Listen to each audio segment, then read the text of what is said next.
paper and a discussion about how to revitalise local government in Scotland. We're immensely grateful to our partners at the Scottish Policy Foundation for their support in helping us carry out this work and putting on today's event. I know the SPF's Alison Moore is on here, so thanks again, Alison. The last major change to the structure of Scottish local government was a while ago now. It was in 1996. When the major government abolished regional and district councils and replaced them with today's unitary authorities. And really the only significant shift then has been the change in 2007 to an STV voting system, which was under First Minister Jack Mcconnell, and I'm sure it made him hugely popular with his Labour colleagues in Glasgow and elsewhere. This voting system means that very few Scottish councils are under single political control these days and are usually coalitions of one sort or another. I think most of us realise that we in Scotland have a problem with local government. Our councils feel underpowered, anonymous, ineffective, emasculated even. Scotland is one of the most centralised countries in Europe. So where power has been devolved from London to Edinburgh, it's been hoarded rather greedily at Holyrood. We know that turnout in our local elections is low. It was 46.9% in 2017, and that was actually a huge improvement on 2012 when it was just 39.6%. And we know another example of its maybe ineffectiveness is that very few voters, if asked, would really be able to name their council leader. So we at Reform Scotland wanted to look at how we might change all of this, how we might inject some democratic energy into the political bloodstream, raise the profile of local government, make it livelier, more accountable, empower it to wrestle effectively with the very different challenges and opportunities that each community across the country faces.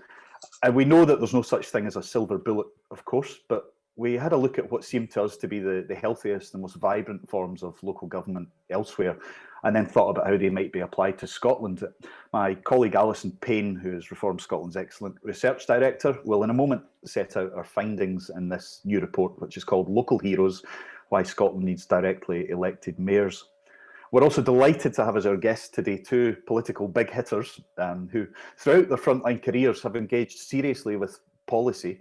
I think who have actually tried to use the tools of politics and government to make a real difference. We have Lord Jack Mcconnell, who was First Minister of Scotland from 2001 to 2007, who you'll all know, and was arguably the most ideas-focused and reform-minded First Minister that we've had yet. Jack was also, as a young political tyro, an energetic and maybe mischievous leader of Stirling District Council, which all seems a long time ago now, Jack. Welcome also to Lord Andrew Adonis, policy guru extraordinaire. Andrew was the widely respected head of Tony Blair's policy unit. He was a cabinet minister in the Brown government and is, I think it's fair to say, an inveterate repeat think tanker. Andrew has been involved in many of the public service and constitutional reforms that have taken place south of the border over the past couple of decades, and we're delighted to have him and Jack with us today. So first, Alison is going to set out the findings and the proposals in our Local Heroes report. We'll then hear from Jack and Andrew.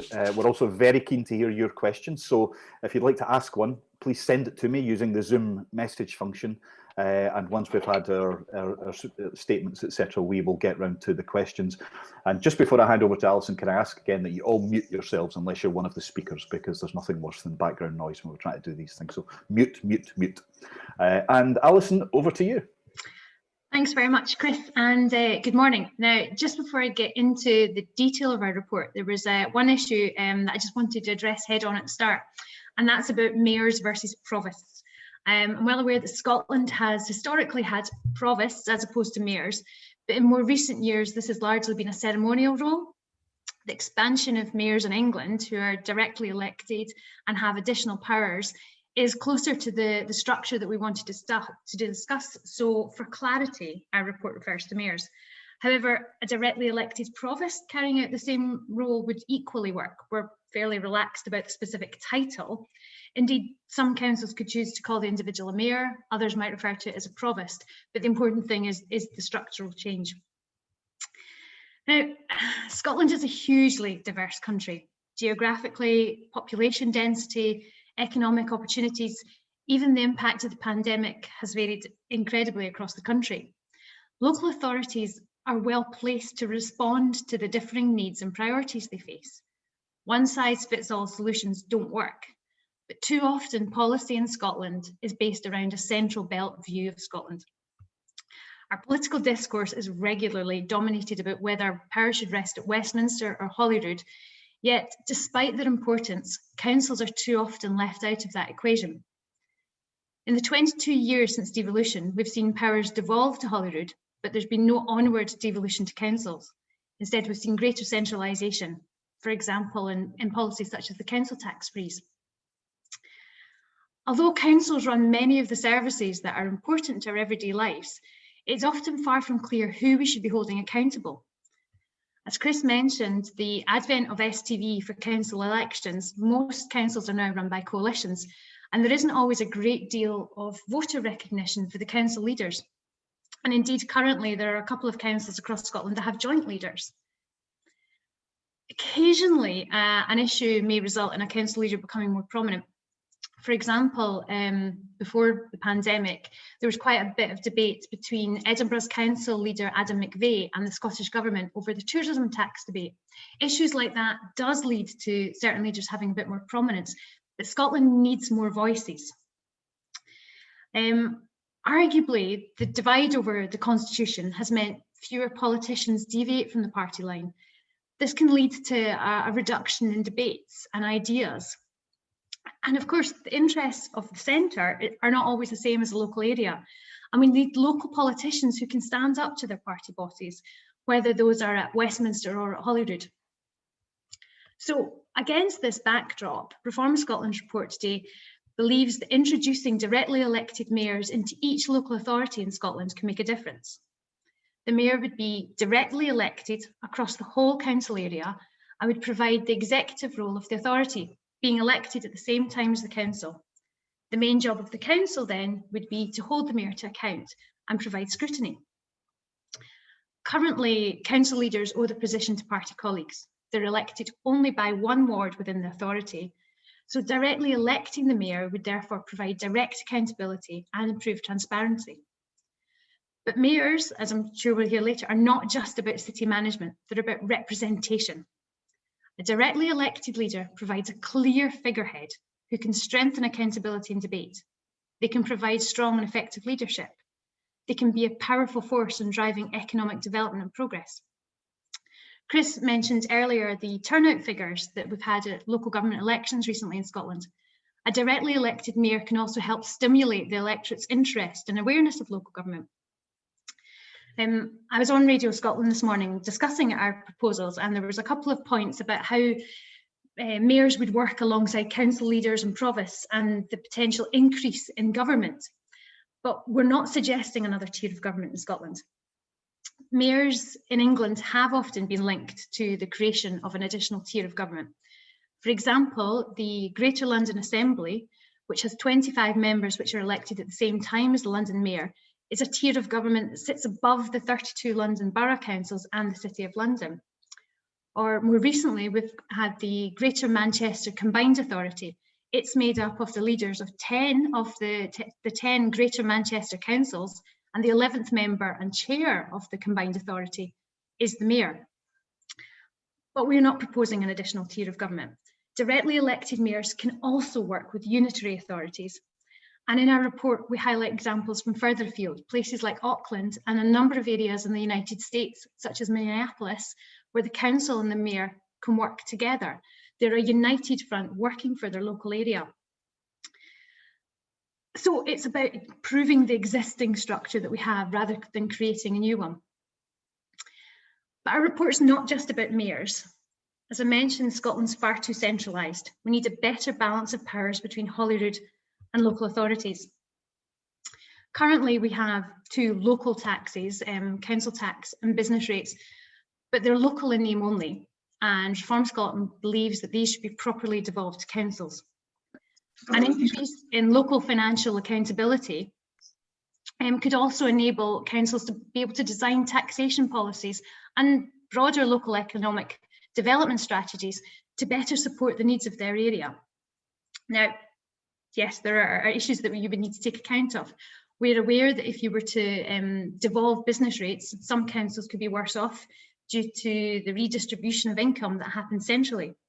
However, it is possible to readjust the local authority block grant to ensure that year one, no council loses out, and you create a sort of equivalent of the fiscal framework that could be used for local authorities. Centrally dictated policies around the council tax, such as the freeze of the tax for many years and then the cap, tie the hands of local government, as well as obscuring accountability and transparency. In the leaders' debate last night, there was a bit of the debate that talked about replacing the council tax, but we need to avoid simply replacing one centrally dictated tax with another centrally dictated and controlled tax. Reform Scotland believes that local authorities should have complete control over their local tax, and that includes the rates, the bands, and indeed the form of the tax. Individual councils should be allowed to retain, reform, or replace the tax. This would be a decision about a local tax made by a local authority for its local area, taking local considerations into account. There are other areas where we believe councils should have a stronger voice, such as in policing and in healthcare. Chris said it's nearly 30 years since we last had a proper review of local government in Scotland. And what we hope to do today is that our report can help kickstart that much needed debate in this area. Thank you very much, Alison. It was a good, thorough and thoughtful take on things. Now, I'm going to hand over to Jack Mcconnell, who, as I said earlier, as you know, was First Minister and one of the more reform-minded politicians in recent Scottish political history, and was also the leader of Stirling District Council for a while. So you, Jack, you've had both experience of being the guy at the centre, perhaps not wanting to give power away, or perhaps you did, but you've also had the experience of being the guy running the council and having to struggle with central government to get what you want. So I'll hand over to you to just talk about your own experiences and your views of this situation.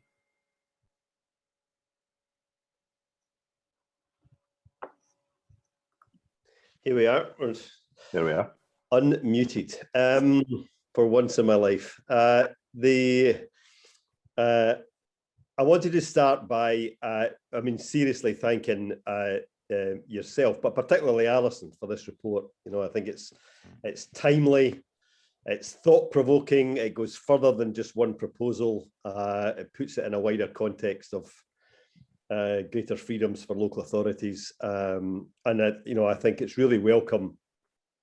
One of the things that will not be debated during this Scottish election is future significant reforms in local government, but it's all the more important then that others inject that argument into the public space in Scotland, and hopefully through this report it will be possible in the next few months and years to get to a stage where the political parties in Scotland are looking at this issue seriously and are considering options and then debating them maybe at a future election, or maybe even before, who knows. I think there are three big drivers for change in Scottish local government. And that's not even considering the performance in public services, which itself should be a driver for change, which is partly the responsibility of financial cutbacks and a declining share of the Scottish budget over the last decade. But it's also an issue about management and politics at a local level as well. But I think there are other drivers that are at least as important as the performance as experienced by local people. As you both said, it is now nearly 30 years since the reforms that were pushed by Ian Lang in his time as Secretary of State for Scotland, if we can remember that far back. Ian Lang's reforms were a direct result of John Major's prioritisation of saving the Union and doing everything possible to avoid devolution between 1992 and 1994. The whole system of Scottish local government today in 2021 was designed as an alternative to devolution, not as a complement to a Scottish Parliament, but designed to stop a Scottish Parliament by changing the structure of local government and making people in Scotland feel happier about how they were currently governed. That didn't really succeed at the time.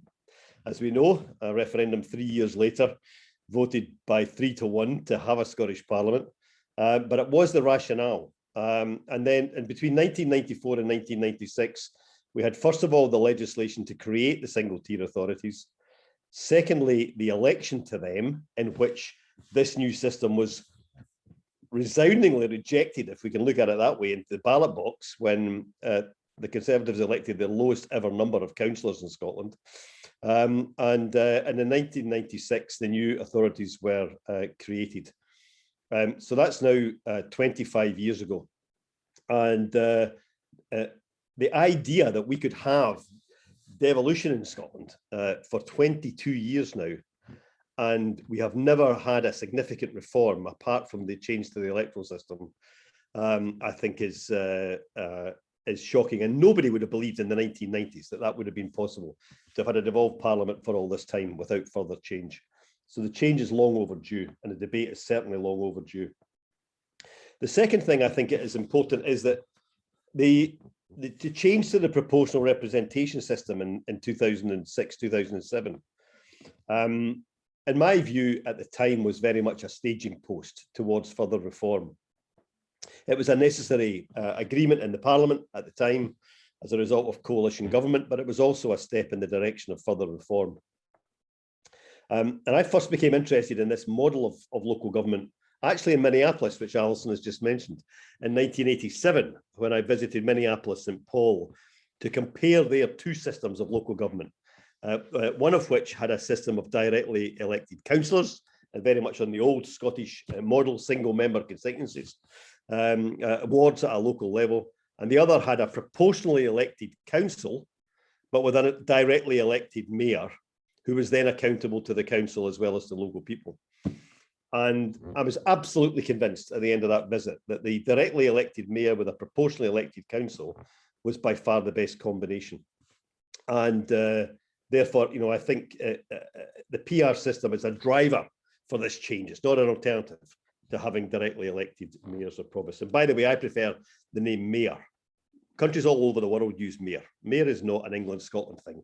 Mayor is a recognised international term for the head of a local administration. You could keep the provost for ceremonial duties and have the mayor as the executive head. That would work for me.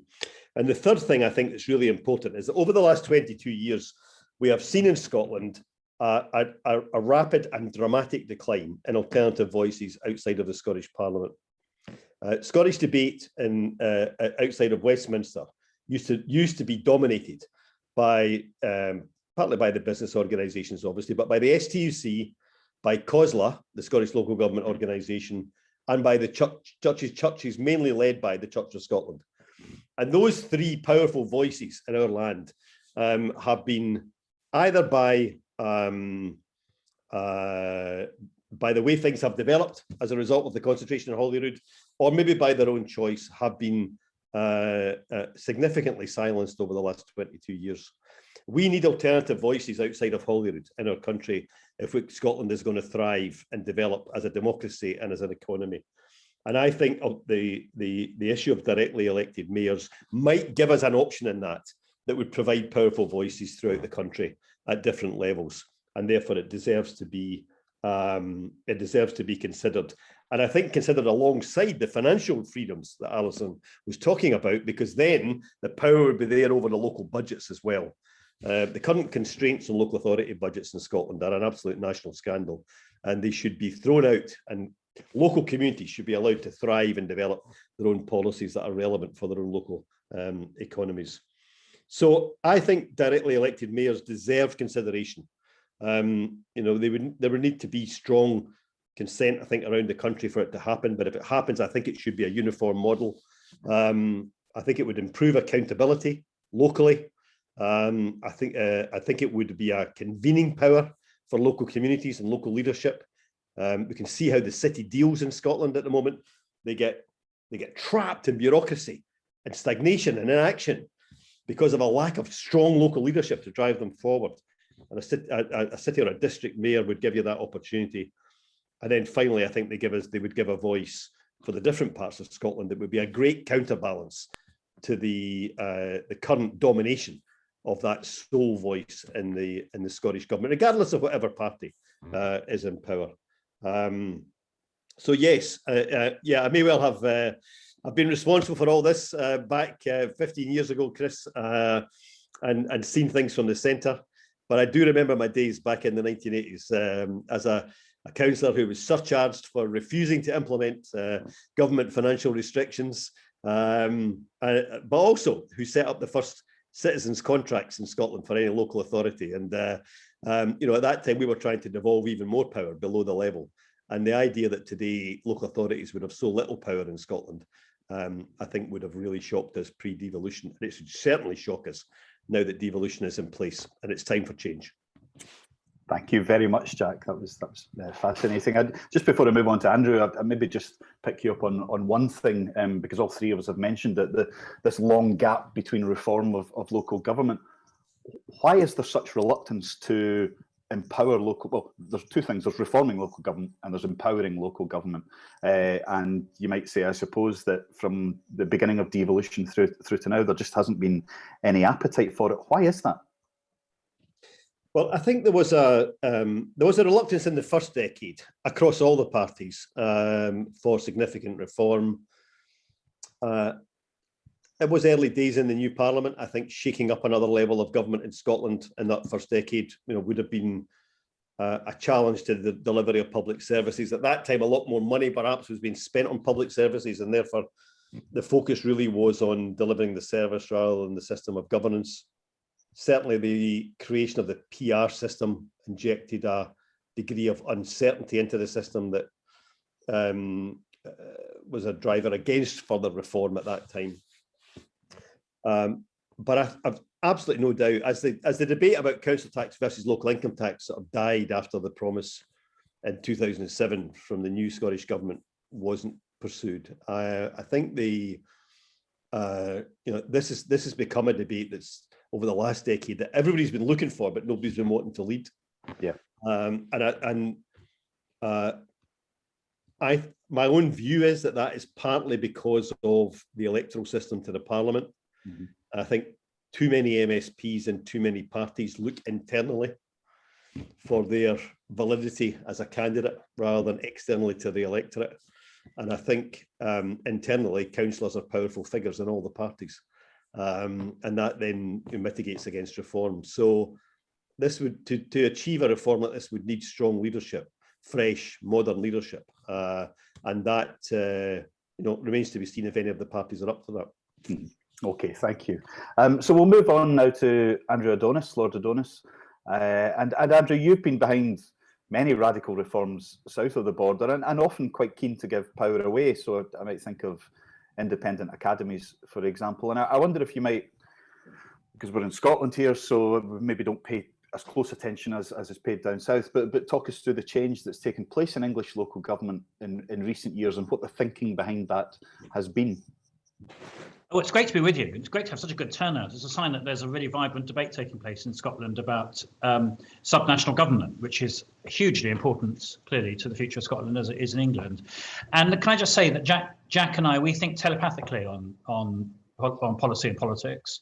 And though I've never actually had a conversation with him about the ideal form of local government, the one he's described, I think, is the ideal. It is to have PR elected councils with directly elected mayors. I completely agree with that. And that is the model we have in one part of English local government. It's the mayor and the Assembly of London, a directly elected mayor and what's the supplementary vote, which means they've got to get over 50% of the vote. It's essentially AV is for the mayoral election, and then we have an assembly of 25, which has a mix of directly elected members and top-up members. So a bit similar to very similar to the electoral system actually for the Scottish Parliament. But that is not the standard model in England. What we've got in England, as in so many areas, is massive mix and match. And what's essentially happened is a bolt-on of mayors for reformed and new structures with an existing first past the post individual councillor elected, usually in multi-member wards, elected system for most local authorities, with a overlap between the two in the middle, with some of the pre-existing authorities which have got mayoral models. And that is because of the fact that no government in Britain has wanted to, no government in England has wanted to take on a wholesale reform, not because they don't have the powers to do it. And indeed, historically, governments in England have been quite bold bold both when they've been right and when they've been wrong in reforming local government. Think of Redcliffe Maud in the 1970s and complete redrawing of all of the local authority boundaries, and think of Thatcher and the poll tax. The reason has been there hasn't been agreement on what to do. And what's happened, and this is in both parties, in both major parties, indeed in all three parties actually, Labour, the Conservatives and the Lib Dems. And what's happened is a sufficient consensus to bring about reform for new authorities, particularly where there's been an agreement that there's a gap that needs filling. And that's been particularly the case in respect of the London-wide government and strategic conurbation-wide authorities for other English conurbations led by the West Midlands and the North West, Greater Manchester. But there hasn't been agreement on what to do for individual local authorities, and there's been a mix and match of some mayors, some redrawing of boundaries and introduction of unitary authorities. What hasn't happened, interestingly, though I was always very keen on this too, was any introduction of PR. Interestingly, the reason why there was never any introduction of PR was precisely for the reason why it should have happened, which is that Lib Dems would never agree to it. What happened, so I can now say all these things out of school because they're historical, is that when I was working close with Tony Blair, was trying to bring about really serious Lib-labbery in Britain after 1997, I always taken the view that we need a progressive alliance, that I always thought that Labour's majority in 97 was falsely inflated by Tony Blair and all that, and that we needed a stable Lib-Lab relationship. And Lord Jenkins was asked to report on the electoral system. And he reported on introducing what is essentially the system introduced into Scotland for the UK at large for Westminster elections. He didn't report on local elections at all. And the reason he didn't is the Lib Dems didn't want any change in the electoral system locally. I urged them, Paddy Ashdown, very strongly to go for it, but he didn't. And the reason why is because the Lib Dems have their own one-party states. And they, in large parts of the southwest of England and some urban areas, they didn't want to lose them. I was very keen to break open the Labour one-party states. I think one-party states are always terrible for governance, always terrible. Golden rule, whether they're Tory, Labour or Lib Dem, you don't want them. And in particular, if your strategic objective was to foster close working relations between Labour and the Lib Dems, having an electoral system which promoted cooperation, and often does actually where you do have balanced councils, hung councils as they're often called, does bring that about, is a good thing. But the Lib Dems weren't prepared to go there. So there was no reform of the local electoral system. Even though if the Lib Dems had made that the price of cooperation with Labour after 1997, they probably could have got it, actually. And that we could have had a very worthwhile reform, which might have then led to reform more widely. The reason why we had PR for the London Assembly was because it was so small. We were determined to have a very small assembly. Tony Blair's great concern was that the reform to introduce a strategic London-wide authority, which was because the Tories had abolished the Greater London Council in the 1980s, that it shouldn't be seen as a big bureaucracy. He was very worried. He's always got his absolute finger on the pulse in terms of sentiment. Big concern about lots more politicians. There was a general sense in England in London in the 1990s that London was falling behind in big strategic problems, particularly transport, and the police weren't being sorted out, particularly transport. The tube wasn't working. And that this was directly related to the fact that Thatcher had abolished the Greater London Council in the 1980s, but he didn't want to bring back the Greater London Council because, you know, a council of 100 members and all of that was seen as a massive bureaucracy. And so the combination of me very strongly urging him to go for the mayoral model, because that would bring about strong and much more democratic and representative leadership, plus his concern not to have lots more politicians, is what ended up with the directly elected mayor plus a very small assembly. And because the assembly was only 25, and that's 25 for the whole of London's 8.5 million voters, you had to have PR. Because if you'd simply had first past the post across 25 electoral districts in London, you could well have ended up with Labour winning the lots. Or indeed, conceivably, in other circumstances, the Conservatives winning the lots. So it was very much mix and match. So that explains London. That explains what happened with the creation of the strategic conurbation-wide authorities in the West Midlands and in the Northwest. I should say that there were two people working very hard on the politics of this. There was me working very hard on the politics of it on the Labour side, and there was Michael Heseltine, who's an enormous fan of elected mayors, who was doing it on the Conservative side. And Heza tried to persuade David Cameron in 2010 to go for a wholesale change in the cities, not necessarily in the districts, but in the cities, to elected mayors. Cameron wouldn't do it because it was too unpopular with Conservative local authority leaders. So what he did instead in 2010 was to agree to referenda in all of the major cities. I think there were, from memory, 15 referenda in the 15 largest cities in England besides London. Now, because none of the political parties were prepared to support mayors in the referenda, their leaderships weren't prepared to support, all but one of those referenda went down. The one that didn't was Bristol, which does have a directly elected mayor.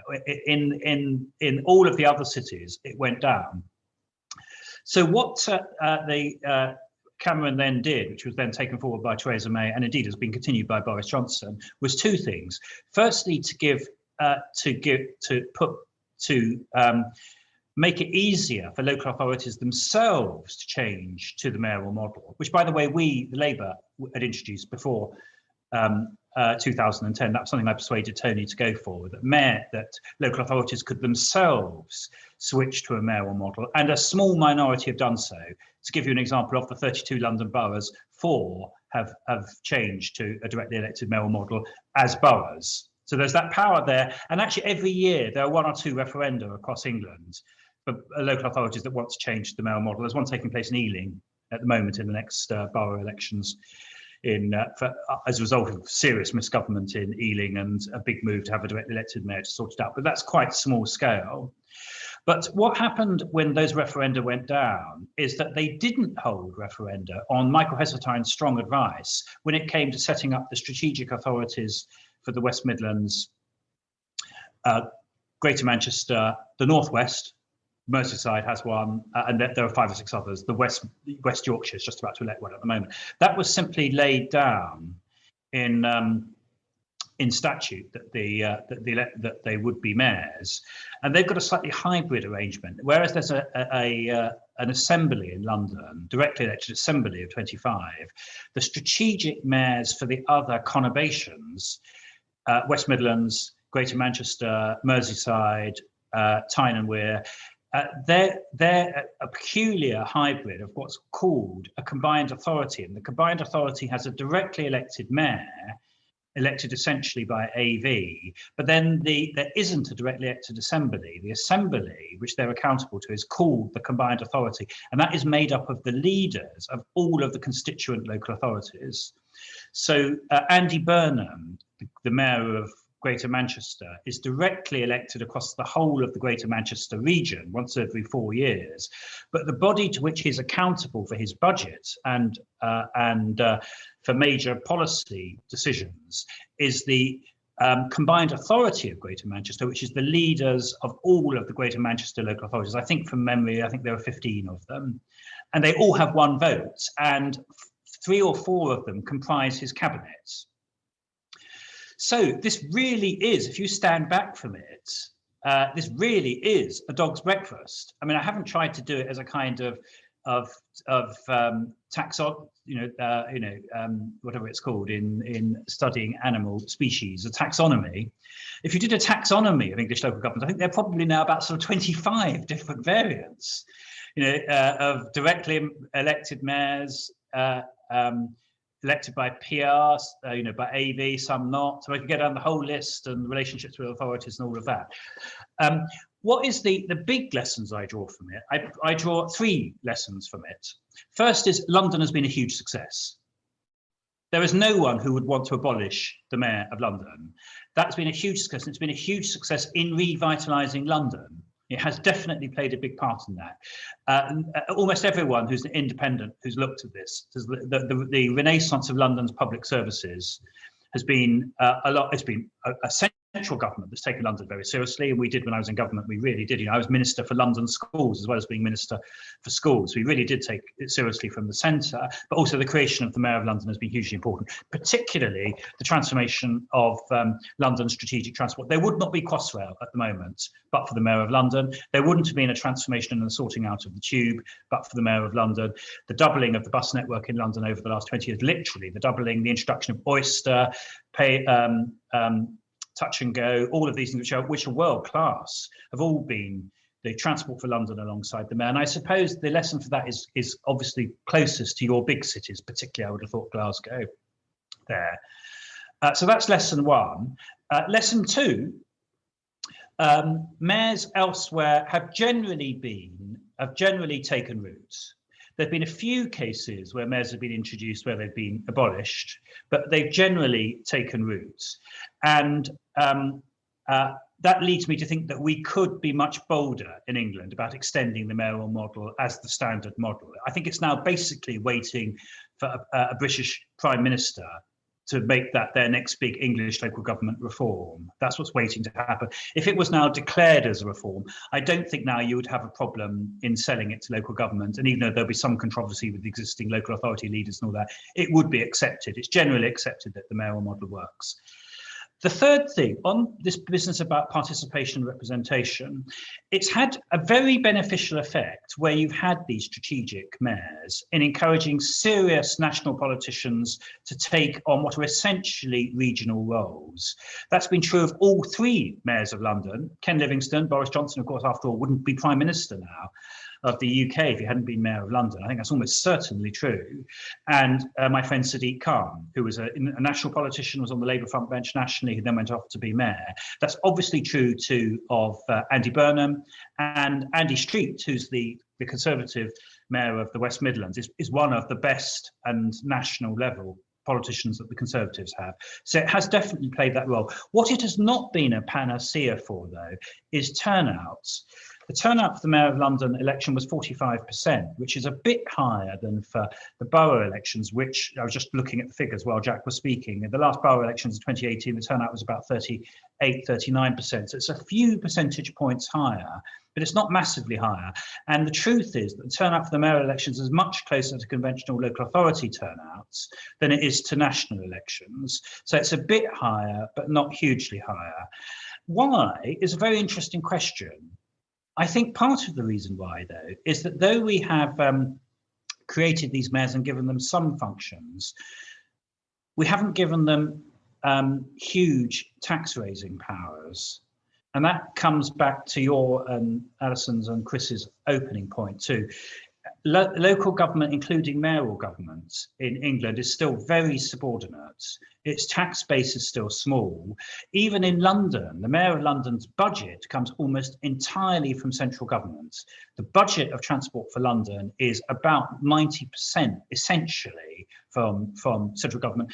Crossrail, for instance, when we're doing Crossrail, which I did jointly with Boris, I was Secretary of State for Transport while he was Mayor, most of the money for Crossrail came from central government. I was, for reasons of devolutionary belief, very anxious that the Mayor of London should pioneer the project, and he did levy a supplementary rate for it, which we gave him special powers to.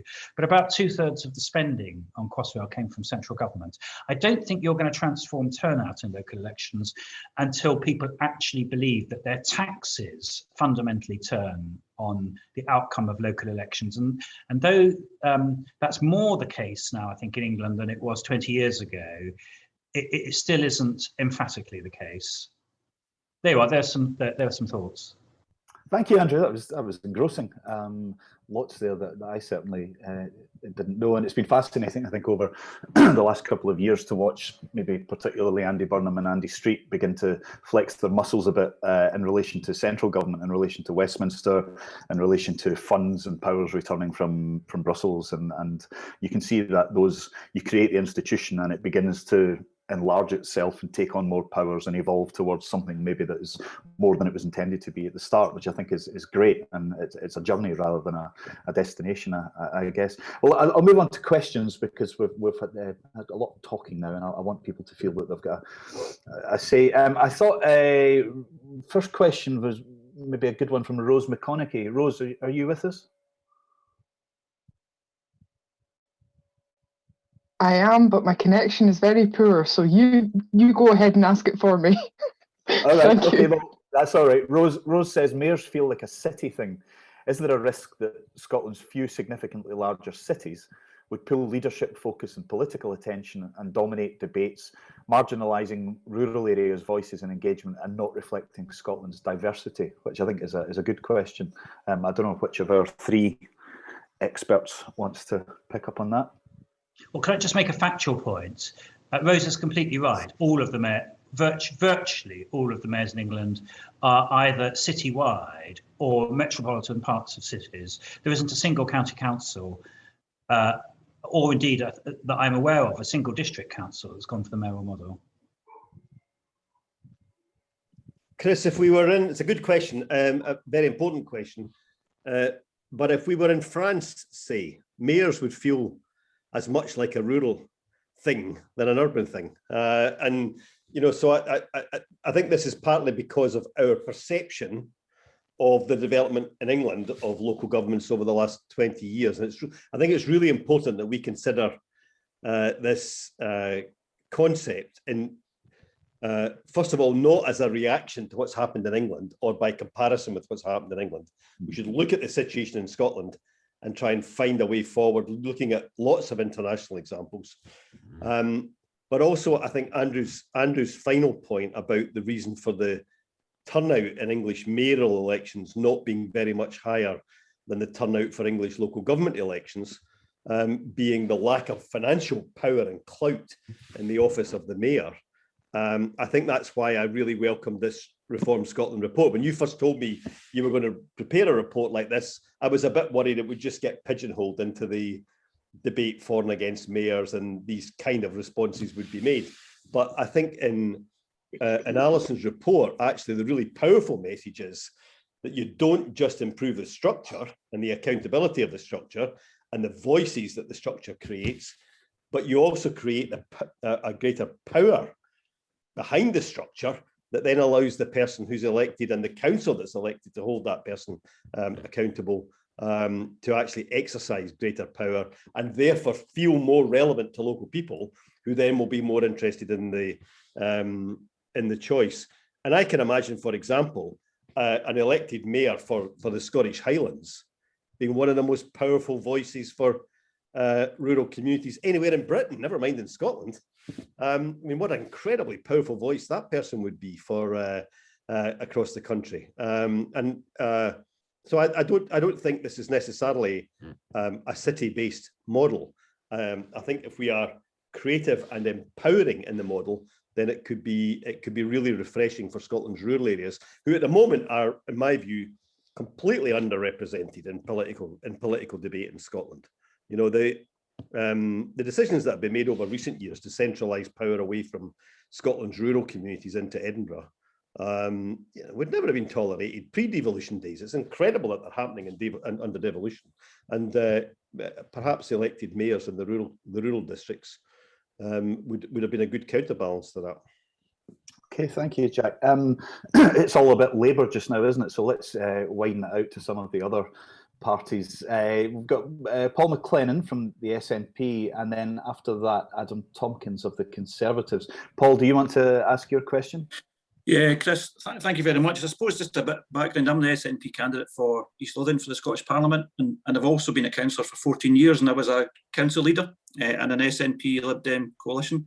I wrote an article just in the last week, through last month or so, through Reform Scotland, arguing for more local powers. And I suppose there's a couple of quick points, Chris, and then I'll come to the question. I think what's really important as well, I would agree around about the discussions about the mayor, but I think it needs to be bottom up as well. And that's maybe talking around about citizens' assemblies, so people feel they're making more input into policy making as well. So I think there's maybe an element to be looked at within that. The key question, I think, for me is how do we build political consensus? Because I think we're all similar mind here, but how do we build political consensus and remove I suppose that the petty political arguments that go on? You know, if an idea comes from the SNP, it's a bad idea. If it comes from Labour, it's a bad idea. How do we build that political consensus? Because I think that's vital. And it's all about the electoral cycle as well, because once we get past the council elections next year, there's a real opportunity to do something. Then there's not going to be anything in the next year or so when there's in the lead up. but we can do something then. So it's almost trying to build that political consensus up to then. So, and I think this is where Reform Scotland play a wonderful part in this, but it's asking the likes of Jack and Lord Adonis as well, how do we build that political consensus to make sure we do get that change that I think we all want, without the petty political arguments? Great, Paul. Andrew or Jack, one of you want to go first? Well, unfortunately, you don't get consensus, in my experience, by waiting for it to spontaneously appear or by convening cross-party grouping. Somebody has to act. Almost all of the introductions of mayors in England have been contested by the parties. So the creation of the Mayor of London was strongly opposed by the Conservatives, and it had to be done by a referendum. Now, there was a big majority in the referendum, because it was how, I think it happened about a month after the Scottish it was a year after the Scottish referendum, because it took a bit longer to get the reform through. But Labour was still hugely popular in 97-8 when it was being done, and the idea of a London-wide local government was popular. However, when we tried to introduce an assembly in the northeast of England, we lost that, which was also contested. We also moved by referendum, and we lost that referendum by 4-1. There wasn't a mayor in that model, which was quite interesting, and we did get very bogged down in an argument about creating lots more politicians, which may be part of the reason why. On the other mayors, as I say, they're either created by the vote of their local authorities, because each local authority in England has the power to create the mayoral model. I think it does it by a simple majority from memory, but I think it has to have more than one vote for it. I think it has to have over a period of a certain number of months. I think it has to have 2 votes in favour of it, so that it's demonstrably the will of the authority over time to do it, or a local referendum. And where there are local referenda on the mayors, if I could, from just as they go around in my mind, all the ones that have been held, it's almost always been one of the political parties that's in favour and one of them that isn't. Though sometimes the parties are split on it. So this consensus business is a bit tricky. Someone has got to act. The reason there's a Mayor of London is because Tony Blair decided to set one up. There wouldn't be a Mayor of London otherwise. And indeed, can I be absolutely clear with you, most of his colleagues were against.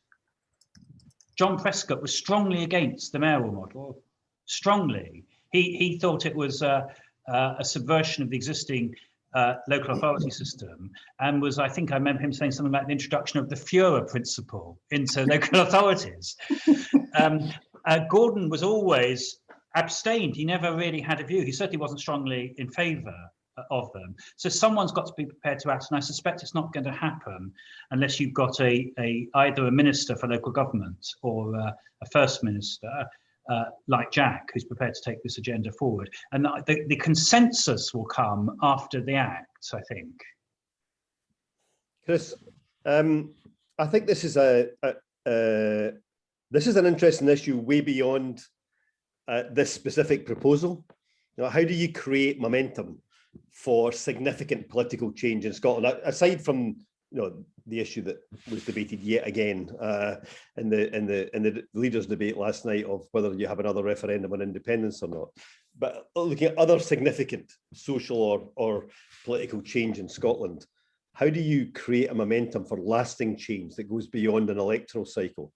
I mean, if we look at some of the bigger changes that have happened in Scotland in the last 20, 30 years, clearly the creation of the Scottish Parliament itself, it took 16 years, never mind the 20 years it took between referenda. It took 16 years between the 1979 referendum and the 1995 convention agreement that essentially became the Scottish Parliament in 1999 to work out and debate and argue about the final proposal as it became set in statute. The legislation on banning smoking in public places, ASH, the anti-smoking campaign, had been campaigning on that since the 1970s. And they had been gradually building not just the political support for it, but the detail of how it would work in practice. And I think sometimes we look too to immediately a proposal for an election campaign, rather than say, right, okay, our objective here is to try and change Scottish local government. How do we build a public momentum for this that the parties then have to follow, or a politician might pick up and show some leadership on? So I think this is why I'm so excited about Reform Scotland starting this debate, because this debate's not going to start in COSLA. It's not going to start in the Scottish Parliament. It's probably not going to start in any of the political parties, but it could start if groups like Reform Scotland then find other voices in Scotland who pick it up. Perhaps a newspaper editor, one of the broadsheets, decides to get off the fence and actually run a campaign for some significant change, you know, and back the debate, and so on and so forth. And then gradually you find some politicians picking it up and running with it. I don't know if he's still on, but I saw Peter Peacock, for example, and the name was on the list of those attending this discussion earlier. I remember Peter as the convener of Highland Council back in the 1990s, picking up things and pressing government to do them. He'd have been a great directly elected mayor for the Highlands back then. What a powerful voice that would have been. But you need to create some public space for a dynamic politician to then pick up an idea and run and drive it. And I think so. Therefore, Reform Scotland shouldn't see this paper as a one-off. In answer to Paul, Reform Scotland shouldn't see this paper as one-off. We should all back Reform Scotland in expanding this debate into other arenas. Thank you, Jack, and that's certainly the way we view it as well. It's you know, this is a first go at things. We don't have all the answers, and we very much look to broader communities to get involved and to shape the argument and you know, reflect back at us our ideas, critique our ideas, and whatever. So it's you know, that's what we're here for, to get debates going and try and push on to create change. Adam Tompkins, are you there, Adam? Yeah. Thanks very much, Chris, and thanks everyone. I mean, I very much agree with the point that Jack Mcconnell just made. Wouldn't it be great if the Glasgow Herald would campaign for the creation of a Glasgow mayor in the year when Glasgow hosts COP26 and you know, needs a mayor to pull so many of those issues together. I've spent the last 5 years serving as a MSP for the Glasgow region, and one of the things I have missed in that time is the idea that there is a mayor for my city that I can spar with and go to and take issues to and work with. I'm wildly enthusiastic about this idea. I've been pushing for it inside the Scottish Tory Party for a long time, and what Lord Adonis had to say about where he met points of resistance is entirely the same for London-based Labour as it is for Conservatives in Scotland. It's COSLA and it's our council leaders who are most resistant, and indeed our councillors who are most resistant to this idea. One plea, can we please not talk about provosts, because nobody outside of Scotland knows what on earth they are. And one of the key things about mayors is that they represent, this is a point made brilliantly in the report, one of the key things about mayors is they represent their cities. They represent their cities not only in their own nations, but in the world. You know, the mayors of great cities are known not just nationally, but internationally, and nobody's going to know what the provost of Glasgow is or what the provost of Edinburgh, because nobody uses the word. So let's abandon that word and let's talk about mayors, not because we're trying to ape the English, but because we're trying to put Glasgow and Edinburgh and Aberdeen and the other cities of Scotland on the same page as the cities of Australia, where they talk about mayors, or Canada, where they talk about mayors, or the US, where they talk about mayors and not provosts. So let's just get that one out of the way, if we may. I do think that one of the things Alison said at the beginning is really important, and that one size does not fit all. And I'm not at all persuaded that mayors for rural areas of any country, including Scotland, mean the same thing as mayors for cities. So I would be inclined to start with cities. Just as we don't have devolution in Scotland because it was imposed on Scotland by people outside of Scotland, I don't think mayors should be imposed by people from the outside of the cities where they would seek to represent. I think it needs to be ground up, not imposed top down. And I would start, and I would start with the cities. And if like the city deals, which are now not just city deals but more general growth deals, if the project of city mayors or metro mayors is successful for the cities, then it can be rolled out to rural areas later. And that pool might be one way in which, over the course of time, consensus could be arrived at on this proposal. I think that one of the things that really matters about why cities matter, and perhaps even post-Brexit matter even more than they did before, is because of the restructuring of the way in which the United Kingdom will do its public finances.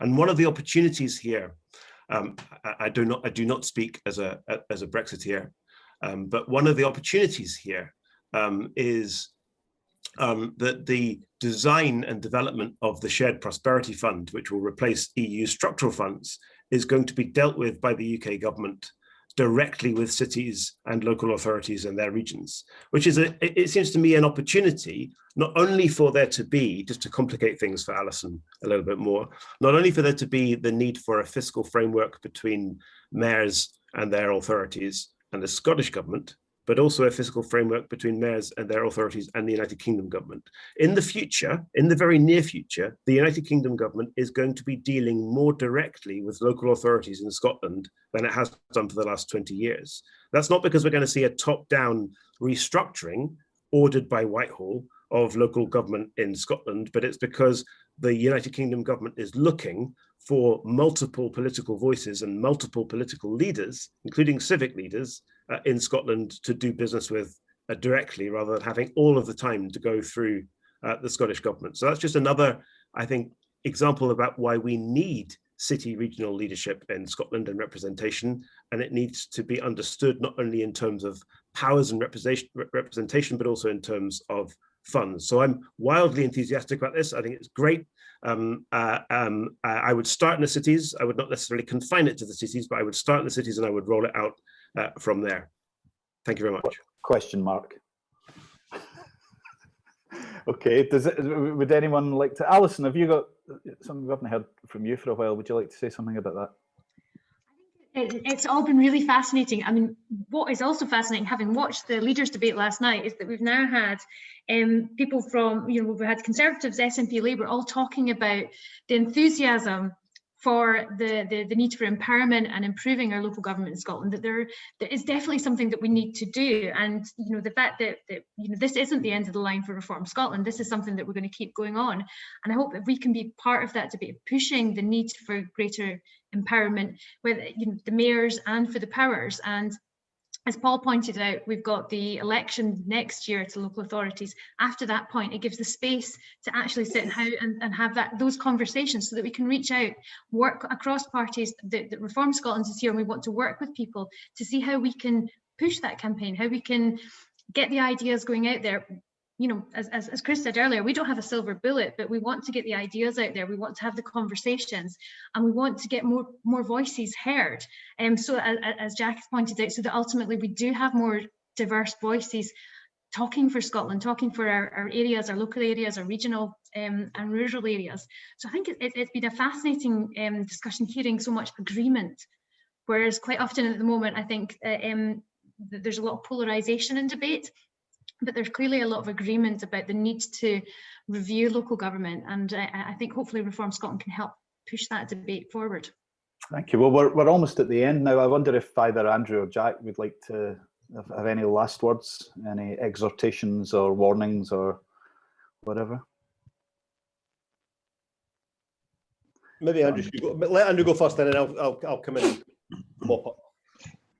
Well, the first step on making a reform is to start debating options. So I'm sure what you're doing is absolutely the right thing, and I think Alison's report is excellent. So, but the lesson from England is that there's neither a silver bullet, nor is there a single model, even when you go down the mayoral route. However, I would say that the introduction of mayors in England, in the various different ways they've been done, has been net positive, particularly for the major cities, because it was the major cities that had the biggest strategic, well, actually, it's not necessarily true. I think Jack would say that rural places have equally strategic issues and all that. This was the general view. The general view was that the places which had the biggest strategic problems were England's cities, more so than England's rural areas. That may be wrong, actually. and we have got to do a lot more to sort out the rural areas, and a large part of what's happening in the Midlands and the North is rural and non-metropolitan as well as metropolitan. But there was a very metropolitan focus. And as I say, where the mayors have been created, almost without exception, they've stuck. And that's despite the fact that they haven't had huge national political support, in the sense that there's always been an ambivalence by national political leaders about mayors, partly because both political parties have been divided on it, partly because local authority leaders, existing local authority leaders, are generally against, and partly, to be frank, that national political leaders, I think, have always been slightly worried that these mayors might become a bit too big for their boots. I can assure you there isn't great liking in the Westminster government at the moment, in Boris Johnson's government, for Andy Burnham or Sadiq Khan. But it is quite an interesting thing that nobody is saying that they can be abolished. In the 80s, when Thatcher took against, so I make a slightly party political point here, when Thatcher took against then Labour local government, she went about abolishing it, including, of course, abolishing the Greater London Authority. I haven't yet heard anyone of any political party say that the answer to the problems that the major cities face at the moment is to abolish their mayors. And that's quite a big and telling fact. Thanks, Andrew. Jack? Yeah, that last point is very important. I mean, it's incredible, really. If you think about it, it's actually quite incredible that there hasn't been one of the more extreme members of the Conservative Parliamentary Party at the moment who's called for the abolition of the Greater Manchester Mayor in the last 12 months. It would have been an easy headline for somebody to grab, but it's become such an accepted part of the political framework that call hasn't been made. 3 brief points, Chris. First of all, in relation to this debate about cities versus rural, if we look back on the last 20 years and the development of the city mayors in England, perhaps they have contributed to that feeling in the coastal and the formal industrial towns of being left behind. So while it was maybe seemed to be the right strategic decision at the time to focus primarily on city government under both Labour and Conservatives in England, perhaps that has contributed to that feeling of being left behind in the former towns. And we need to be very careful in Scotland not to make the same mistake. Whether an individual mayor in every individual authority would be the right answer is maybe a question mark, although I see Robert Brown in the chat pointing out that in France, for example, municipalities, very, very small municipalities have mayors, and it does give them a voice and some leadership at a local level. Or whether perhaps in Scotland you might want to have a mayor for the whole of Ayrshire, or the whole of 1 or 2 other areas. But I think that's less easy in places like the Old Central region. There's not that straight affinity between Stirling, Falkirk and Alloa that people always thought was there. You could see a mayor maybe for Stirling Shire, the old Stirling Shire, expanding out of the current Stirling boundaries, but maybe not towards the whole of Falkirk and the whole of Alloa. No. I'm not sure that would work at all. But that's a point for debate. That's once you've got a debate started, you can look at some of these things. I can see a demand for an Ayrshire mayor. Maybe a great thing to have. But it would need to be thought through. Second point is there was a good question in the chat about what happened to decentralisation. Is this not just more centralisation? And actually, there's been a lot of talk about decentralisation in terms of Scottish local government over the years, but very little of it actually happening. When I was council leader in Stirling in 1990, we had a system called Going Local, where we were trying to empower local communities and devolve budgets, even within a very small district at that stage. But there were very few others doing that at that time. Ian Lang's restructuring in the mid-90s was meant to bring about a greater power for communities within the single tier model. The only part of Scotland that took it seriously was Highlands. Really no other authority in Scotland had a serious model of decentralisation within the single tier authority. And there's been very little decentralisation and community empowerment since devolution. So I don't think this proposal runs counter to a current trend towards decentralisation.